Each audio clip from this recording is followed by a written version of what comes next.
how to get Claude AI on your Mac. So all you need to do is to open your web browser and open this webpage, which is claude.com/download. It will automatically know if you are on Windows or on Mac. I'm on Mac and I want to click on download for Mac OS.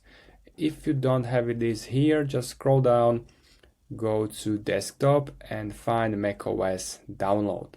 So simply click it and save it to your computer. Once you have it, open the downloaded file and move Claude to your applications.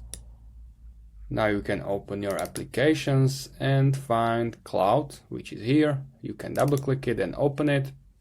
And now you can simply use Claude AI on your Mac. So if you have any questions, leave a comment and see you next time.